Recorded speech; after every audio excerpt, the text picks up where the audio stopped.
দিনটা সকাল থেকেই মেঘলা। দুপুরের দিকে এক পশলা বৃষ্টিও হয়ে গেল। তারপর আর বৃষ্টি নেই বটে, কিন্তু আকাশে গনগন করছে কালো মেঘ। এমন দিনে একটা কি করি ভাব হয় মনে। দু একখানা বিলেতি ম্যাগাজিনের বই উল্টে পাল্টে দেখছি, এমন সময় দরজায় কড়া নাড়ার শব্দ হলো। উঠে গিয়ে দরজা খুলে দেখি কিশোরী সেন। এই বর্ষার দিনে বাড়িতে বসে কি করছো? কি আর করব, ওই দুটো বই নিয়ে এদিক ওদিক করছি। না শোনো, আর বসে থেকে কাজ নেই। যা হোক জামাটামা একটা কিছু গলিয়ে নাও, চলো তারানাথ তান্ত্রিকের বাড়ি থেকে ঘুরে আসি। আর কিছু না হোক, দু একটা আজব গল্প তো শোনা যাবে। তারানাথের কথা যে আমার কেন আগে মনে পড়েনি তা ভেবেই অবাক লাগলো। বললাম বসো, ধুতিটা বদলে নি। পথে বেরিয়ে বললুম, আজ আর ট্রামে উঠে কাজ নেই, ওই 8 পয়সা দিয়ে বরং সিগারেট কেনা যাবে। হেঁটে মেরে দিই, চলো, এইটুকুনি তো পথ। 8 পয়সার সিগারেট কিনে হাঁটতে হাঁটতে এরপর তারানাথের বাড়ির সামনে দাঁড়িয়ে দরজায় কড়া নাড়তেই চারিমা দরজা খুলে দিয়ে বলল, ও কাকা বাবু, আজ আমার লেসের ডিজাইন আনতে ভোলেননি তো? আজ ভুলিনি, আগে থেকেই পকেটে রেখে দিয়েছিলাম। আমি চারির হাতে সেটা দিতেই চারি বলল, বসুন আপনারা, আমি বাবাকে ডেকে দিচ্ছি। খবর পেয়ে তারানাথ খুব খুশি হয়ে বেরিয়ে এসে তক্তপোষের ওপর উঠে বসে বলল, তারপর হঠাৎ যে? বাড়িতে বসে ভালো লাগছিল না, তাই চলে এলাম। একখানা গল্প হবে নাকি ঠাকুরমশাই? বসো বসো, আগে জমিয়ে বসো। কি খাবে বলো? দাঁড়াও, এই চারি, এদিকে শোন দেখি একবার।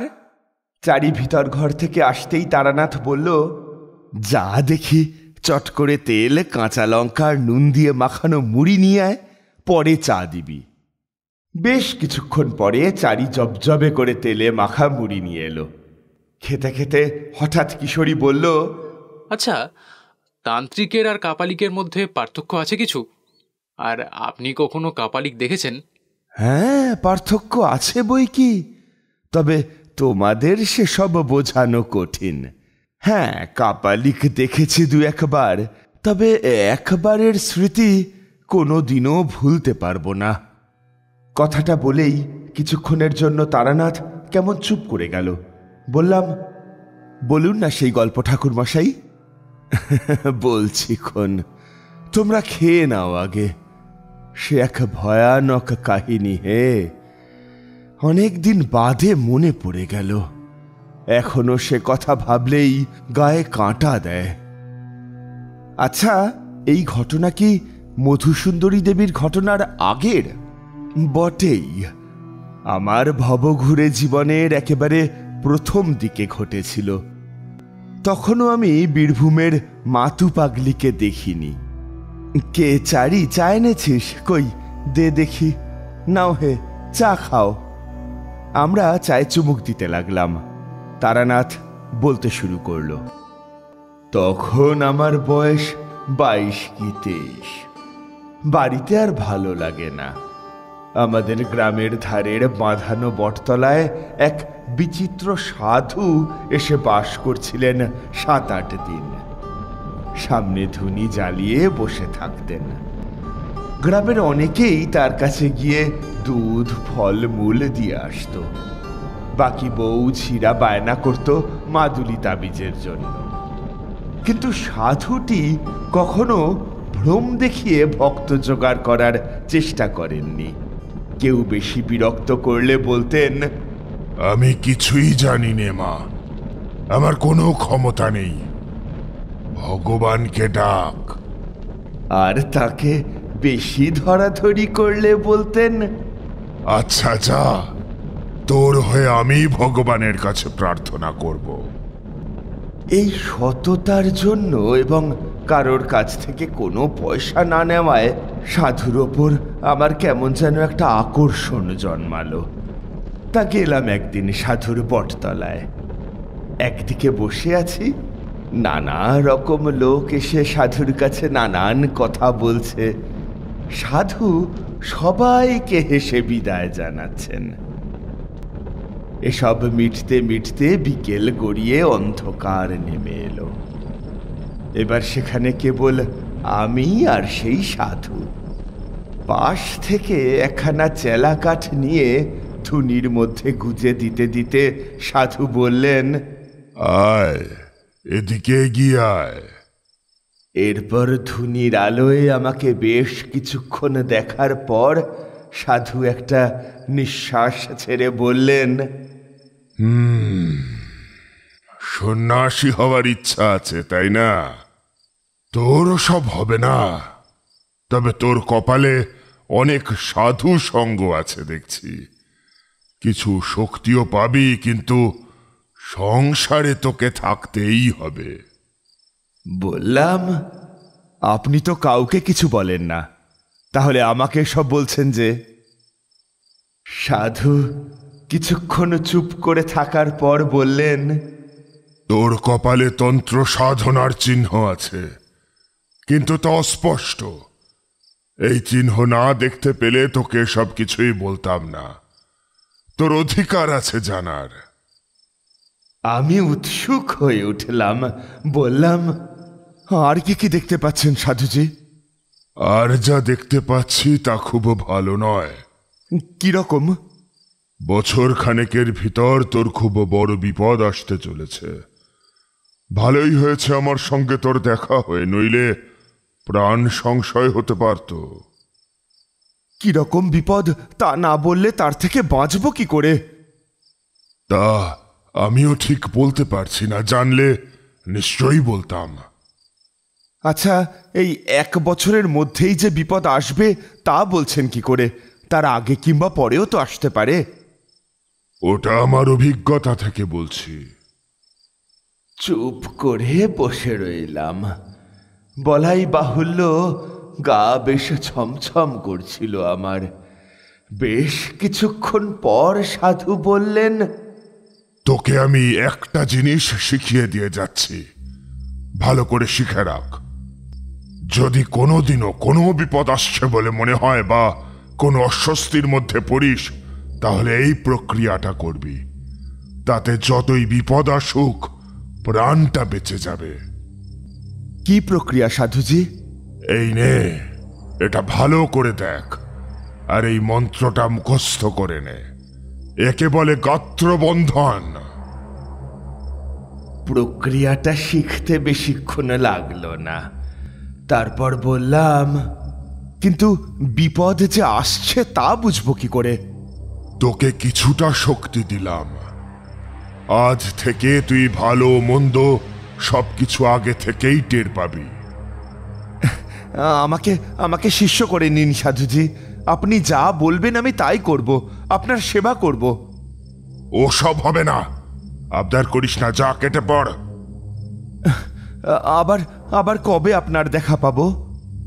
এমনিতে আমার দেখা আর পাবি না, তবে যদি সত্যিই কোনোদিন তোর প্রাণ সংশয়ের আশঙ্কা থাকে, তাহলে আমি তোকে আগে থেকে তা জানিয়ে দেব। এবার যা যা যা, বাড়ি যা। বাড়ি ফিরে এলাম। পরদিনই সেই সাধু আস্তানা ভেঙে কোথায় চলে গেলেন কে জানে। পরদিন বিকেলে সেই বটতলার কাছে গিয়ে দেখি শুধু ধুনির ছাই আর আধপোড়া কিছু কাঠ পড়ে রয়েছে। এরপর মাঝখানে বেশ কিছুদিন কাটলো, কিছুই যেন আর ভালো লাগে না। পথ যেন দুহাত ছানি দিয়ে আমাকে ডাকছে। এমনই একদিন সত্যিই বেরিয়ে পড়লাম কয়েকটা জামা কাপড় আর 10টা টাকা নিয়ে। সারাদিন পথ হেঁটে বেড়াই, আর রাতে কোনো গৃহস্থের বাড়িতে আশ্রয় নেই। তখনকার লোকজন ছিল ভালো, অভাব ছিল না। গোলা ভর্তি ধান, পুকুর ভর্তি মাছ, গরুর দুধ। অতিথিকে যত্ন করতে সে যুগের লোক কোনো ত্রুটি করত না। এভাবে কিছুদিন ঘুরে বেড়িয়ে বিরক্তি ধরে গেল। রোজ রোজ অকারণে পথ হাঁটা, লোকের বাড়িতে আশ্রয় নেওয়া, তাদের বাড়িতে ভালো ভালো খাওয়া। শুধু খাওয়ার জন্যই কি বাড়ি থেকে বেরিয়েছি? আমার বাড়িতে কি ভাতের অভাব ছিল? কিন্তু যা চাই তা পাই কই। যাই হোক, এমনই একদিন পথ হেঁটে সন্ধেবেলায় একটা গ্রামে এসে পৌঁছলাম। গ্রামটায় ঘন বসতি নেই, একটু ছাড়া ছাড়া বাড়িঘর। একটা বড় আমবাগানের পাশে বেশ সুন্দর একখানা বাড়ি দেখে সেখানেই আশ্রয় নেব ভাবলাম। সুন্দর বলতে পাকা বাড়ি নয়, টালির চালের ৮-১০খানা ঘর, মাঝখানে উঠোন, বিরাট ধানের গোলা, একপাশে গোয়ালে কখানা গরু বসে বসে জাবর কাটছে। আমি উঠোনে পা দিতেই ওই বাড়িতে শঙ্খধ্বনি বেজে উঠল। উঠোনে দাঁড়িয়ে এদিক ওদিক তাকাচ্ছি, এমন সময় এক কালো মতো মধ্যবয়স্ক লোক এসে বললেন, আগে কি চাই? আমি ভিনদেশী লোক, রাত্রিটা একটু থাকবার সুবিধে হবে কি? আপনি? ব্রাহ্মণ। তারপর লোকটা, আরে আসুন আসুন আসুন, বসুন বসুন, এখানে বসুন। ব্যস্ত হয়ে আমায় নিয়ে দাওয়ায় বসালেন, পা ধোয়ার জল দিলেন। তার নাম মাধব ঘোষ, সেই বাড়ির মালিক। চাষবাস আছে প্রায় 50 বিঘে। মাধব লোক বেশ ভালো, আমাকে রান্না বান্নার ব্যবস্থা করে দিয়ে তিনি ঠায় বসে রইলেন আমার সামনে। মাঝে মাঝে হুকোটা আমার দিকে এগিয়ে দিয়ে বলেন, ঠাকুরমশাই, আপনি সাজুন, ব্রাহ্মণের প্রসাদ পাবো আজকে। কথায় কথায় আমি বললাম, এখানকার আতিথেয়তা বড়ই সুন্দর। আচ্ছা, এই যে আপনি আমাকে এত যত্ন করছেন, এতে আপনার লাভ কি? ছি ছি ছি ছি ছি ছি, ও কথা বলবেন না। ব্রাহ্মণ দেবতার হাঁড়িতে দুমুঠো চাল দিতে পারছি, সে তো আমার সৌভাগ্য। তবে কি জানেন তো, কথা কি ঠাকুরমশাই, সব অতিথি তো আর সমান হয় না। এই তো সেদিনকে দিন সাথে কাকে আমাদের বাড়িতে সে কি কাণ্ড! কেন, কি হয়েছিল? চুরি টুরি নাকি? আরে না না, সেই হলে তো বরং ভালো হতো। এই গেল সোমবার বিকেলের দিকে এক লাল কাপড় পরা সন্ন্যাসী এসে বললে, তোমার এখানে থাকবো। তো আমার সাদা মনে কাদা নেই, বললুম থাকুন। দিব্যি চেহারা তার, ফর্সা রং, ইয়া মোটা পৈতের গোছা, দেখে কিছু বোঝবার উপায় নেই। তবে সেই রাত্রিরে কিছু হলো না। পরের দিন সকালে সন্ন্যাসী যাওয়ার সময় আমাকে বললে, কাল যে মেয়েটি রান্নার জিনিসপত্র এগিয়ে দিচ্ছিল, সে তোমার কে হয়? আমি বললাম, আমার মেয়ে। কেন বলুন তো? তারপর কি বলবো আপনাকে, সন্ন্যাসী যা বলল তা শুনে আমার মাথায় রক্ত উঠে গিয়েছিল। বলে কি, তোমার ওই মেয়েটিকে আমায় দাও, আমি ভৈরবী করব। তারপর? তারপর আর কি, আমার চেঁচামেচিতে পাড়ার লোকজন জড়ো হলো। আমি বললাম, ঠাকুর, তুমি ব্রাহ্মণ বলে শুধু পার পেয়ে গেলে, নইলে মাধব ঘোষের মেয়ের দিকে নজর দিয়ে এই গ্রাম থেকে আর বের হতে হতো না।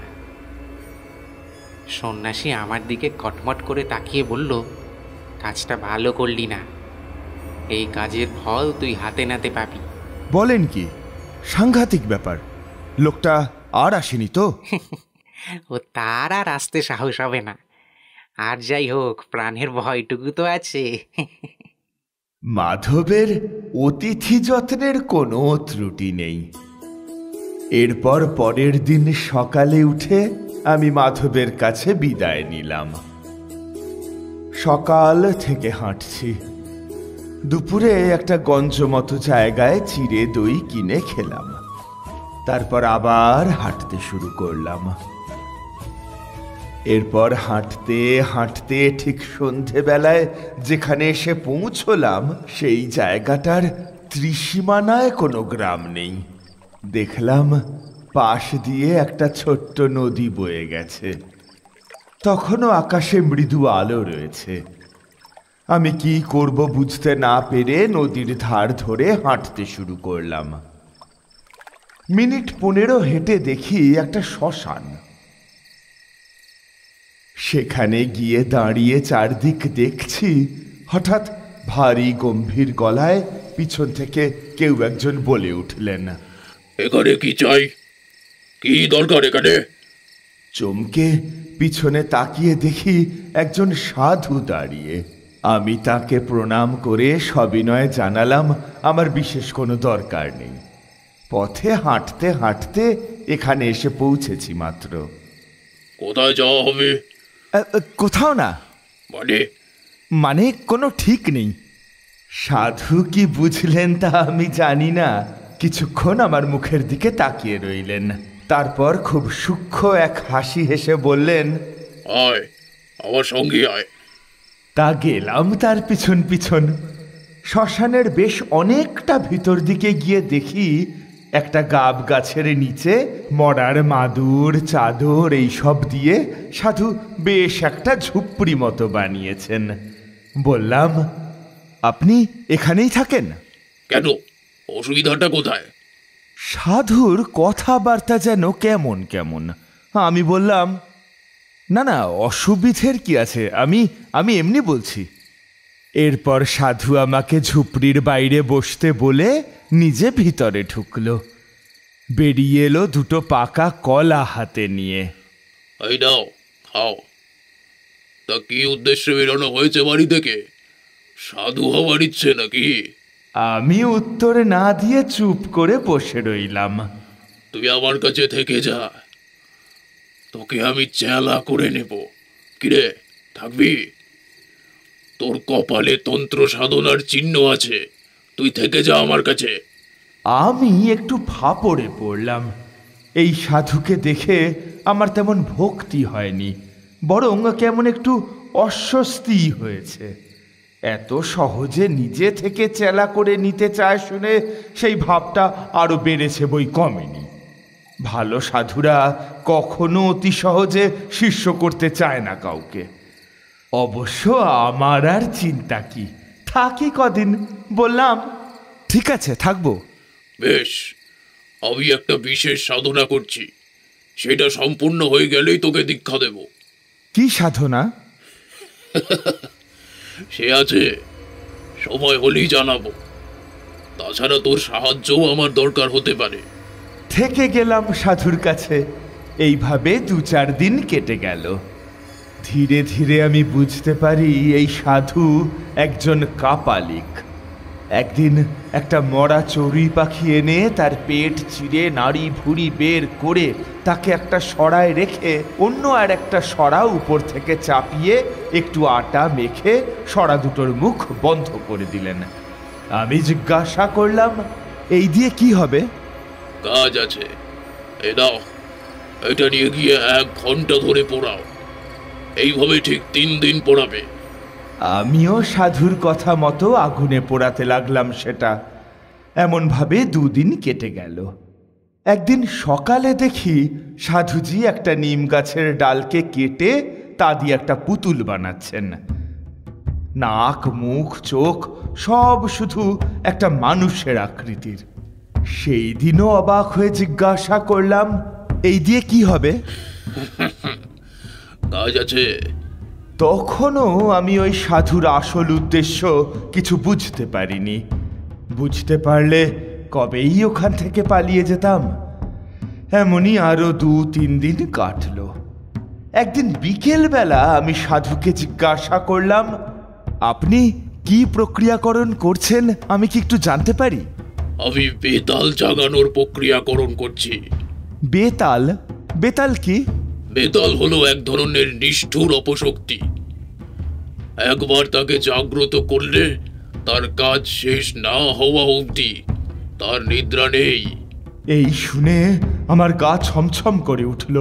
বললাম, আর যদি কাজ সম্পন্ন করতে না পারেন, যদি বাধা পান?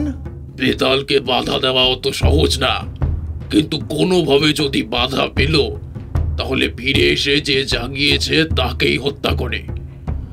আজ রাত্রিরে তোমাকে বেতাল জাগানোর পদ্ধতি দেখাবো, ভয় পাবে না তো? সেদিন রাত্রি যখন গভীর, সাধু তখন তার ক্রিয়াকর্ম শুরু করলেন।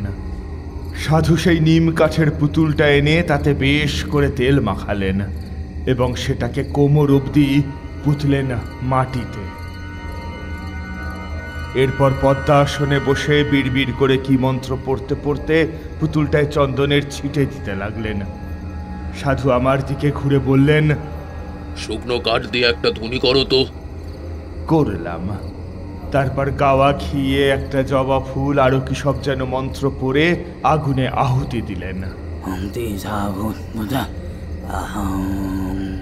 সঙ্গে সঙ্গে একটা বিকট পোড়া গন্ধে ভরে গেল চারদিক, আর সাধু বিকৃত গলায় হেসে উঠলেন।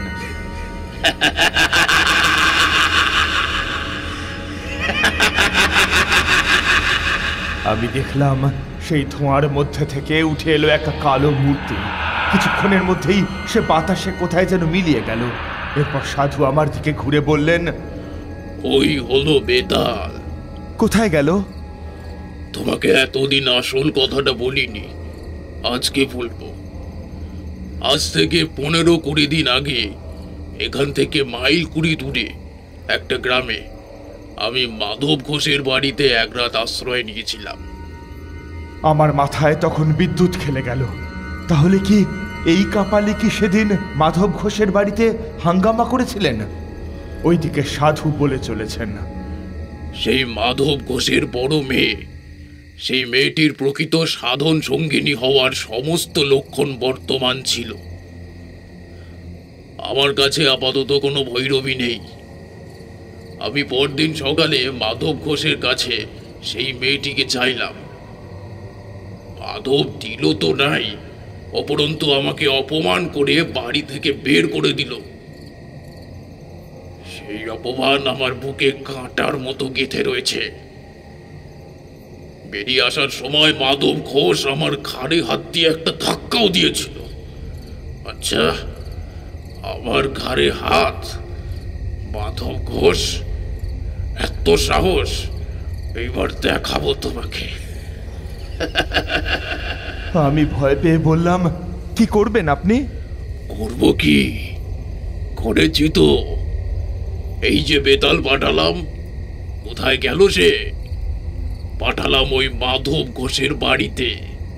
বেতাল তার কি ক্ষতি করবে? আজ তার নিজের কোনো ক্ষতি হবে না। আজ তার বাড়িতে কিছু একটা করে আসবে বেতাল। কাল অমাবস্যা। আর ওই যে নিম কাঠের পুতুল দেখছো, ওটা হলো মাধব ঘোষের প্রতিমূর্তি। কাল ওটা আমি বেতালের সামনে আহুতি দেব। তারপর পরশু মাধব ঘোষের মৃতদেহ পড়ে থাকবে বাড়িতে। সাধুর মুখখানা এখন আমার কাছে এক ভয়ঙ্কর নেকড়ে বাঘের মতো লাগছিল। আমি আর সহ্য করতে না পেরে তাকে বললাম, কিন্তু এ আপনি অন্যায় করছেন, এটা ঠিক নয়। কি বলতে চাস তুই? আমি অন্যায় করছি? আমার মনে তখন কেমন যেন সাহস এসে গেল। বললাম, হ্যাঁ, আপনি অন্যায় করছেন। আপনার এই মতলবের কথা আগে জানলে আমি আপনার সঙ্গে একদিনও থাকতাম না। প্রতিহিংসা সাধনের জন্য নরহত্যা মহা অধর্ম। মূর্খ! একজন কাপালিকের কাছে প্রতিহিংসার জন্য নরহত্যা অধর্ম নয়। তুই এসবের কি বুঝবি? থামুন, আপনার মতো নরকের কীটের কাছে আর নয়, এই আমি চললাম। এই বলে হনহন করে শ্মশান থেকে বের হচ্ছে, এমন সময় সাধু পিছন থেকে বললেন, যাচ্ছিস যা, তবে মনে রাখিস, আমাকে অপমান করে কেউ বেশি দিনে পৃথিবীর আলো দেখেনি, মনে রাখিস।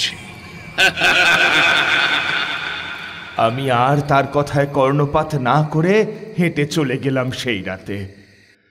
পরের দিন অবিশ্রাম হেঁটে যখন দুপুর গড়িয়ে গেল, তখন আমি এসে পৌঁছলাম মাধব ঘোষের বাড়ি। দেখলাম সমস্ত বাড়িটা যেন কেমন ঝিমিয়ে আছে। আমি উঠোনে দাঁড়িয়ে ডাক দিলাম, মাধববাবু, মাধববাবু। মাধব ঘর থেকে বেরিয়ে এসে আমাকে প্রণাম করে বলল, ঠাকুরমশাই, আপনি এসেছেন। আমি যেন একটু বল পেলুম। স্বয়ং ঈশ্বর আপনাকে পাঠিয়েছেন ঠাকুরমশাই। কি হয়েছে? কোনো বিপদ আপদ হয়নি তো? আর বিপদ, গতকাল রাত্রিরে আমার দুখানা গাই গরু মরে গেল ঠাকুরমশাই। সকাল থেকেই আমার মেয়েটার খুব জ্বর। এসব তো ভালো কথা নয় ঠাকুরমশাই। আপনি এসেছেন ভালো হয়েছে। ব্রাহ্মণ মানুষ ভিটে বাস করলে আমার ভয় কেটে যাবে।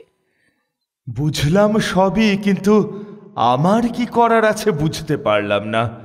মাধবের আকুতি মিনতি দেখে আমি থেকে গেলাম তার বাড়ি।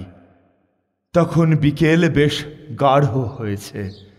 আমি একটু বাগানে ঘুরছিলাম, হঠাৎ মনের মধ্যে কেমন যেন একটা অনুভূতি জেগে উঠল। মনে হলো আমার মারাত্মক কোনো বিপদ এগিয়ে আসছে। সেই অন্ধকারে বাগানে দাঁড়িয়ে হঠাৎই আমার বুক যেন হিম হয়ে গেল। তাড়াতাড়ি ফিরে আসতে গিয়ে দেখি কিছুটা দূরে একটা আম গাছের পাশে কেউ যেন দাঁড়িয়ে রয়েছে। আর একটু হলেই ভয় চিৎকার করে উঠতাম, কিন্তু ততক্ষণে যে দাঁড়িয়ে আছে তাকে আমি চিনতে পেরে গেছি। আমাদের গ্রামের বটতলার সেই সৌম্যমূর্তি সাধু, যিনি বলেছিলেন আমার বিপদ ঘনিয়ে এলেই আমাকে দেখা দেবেন। তাহলে তাহলে কি সত্যিই আজ আমার সেই বিপদের দিন এসেছে? দূর থেকেই আমি সাধুকে প্রণাম করলাম। দূর থেকেই সাধু আমাকে হাত তুলে আশীর্বাদ করলেন। তারপর হঠাৎই কোথায় যেন মিলিয়ে গেলেন। ঘরে ফিরে এসে মাধবকে সবটা বললাম। দেখো মাধব, আজ তোমার আমার দুজনেরই খুব বিপদ। কি বিপদ সেটা আমি তোমাকে বলবো না, তোমার জেনেও কোনো কাজ নেই। তবে আজ তুমি বা তোমার বাড়ির কেউ বাড়ির চৌহদ্দির বাইরে পা দেবে না। আর আমাকে এক ঘটি জল এনে দাও তো। মাধব দৌড়ে এক ঘটি জল নিয়ে এলো।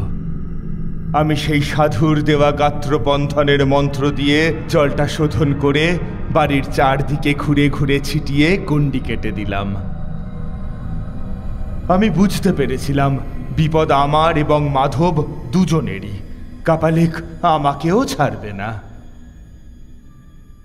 এরপর খাওয়া হলে আমি মাধবকে ডেকে বললাম, তুমি আর আমি আজ এক ঘরে থাকব।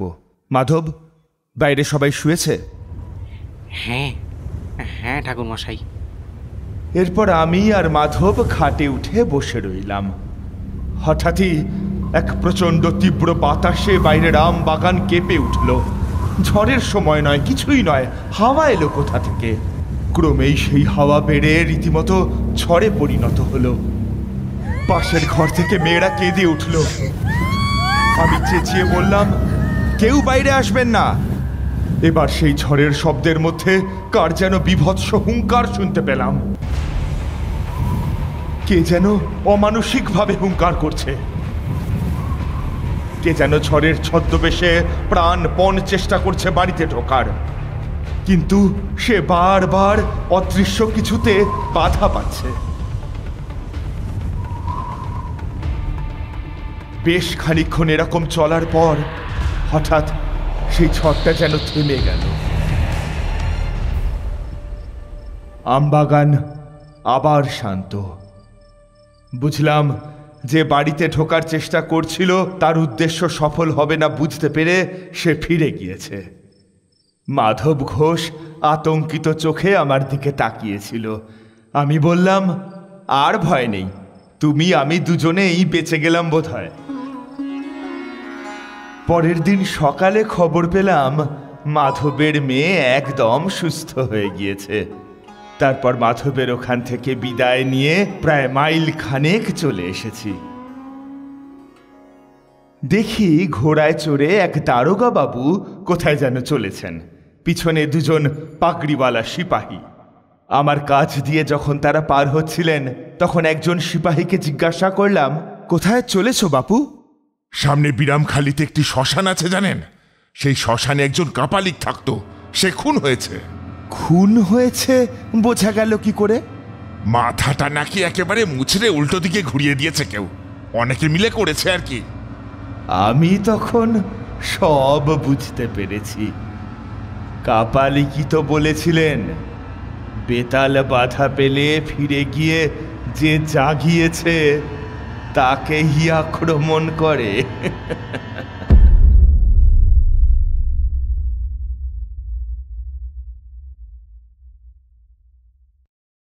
আমাদের এই গল্প যদি আপনাদের ভালো লেগে থাকে তাহলে অবশ্যই লাইক করবেন এবং শেয়ার করবেন। আমাদের এই চ্যানেলটিকে তো আপনারা আগে থেকেই সাবস্ক্রাইব করেছেন, শুধু বেল আইকনটি টিপে নোটিফিকেশন অন করে দিন যাতে আমাদের পরবর্তী কাজগুলোর খবর আপনাদের কাছে সবার আগে পৌঁছয়। ধন্যবাদ।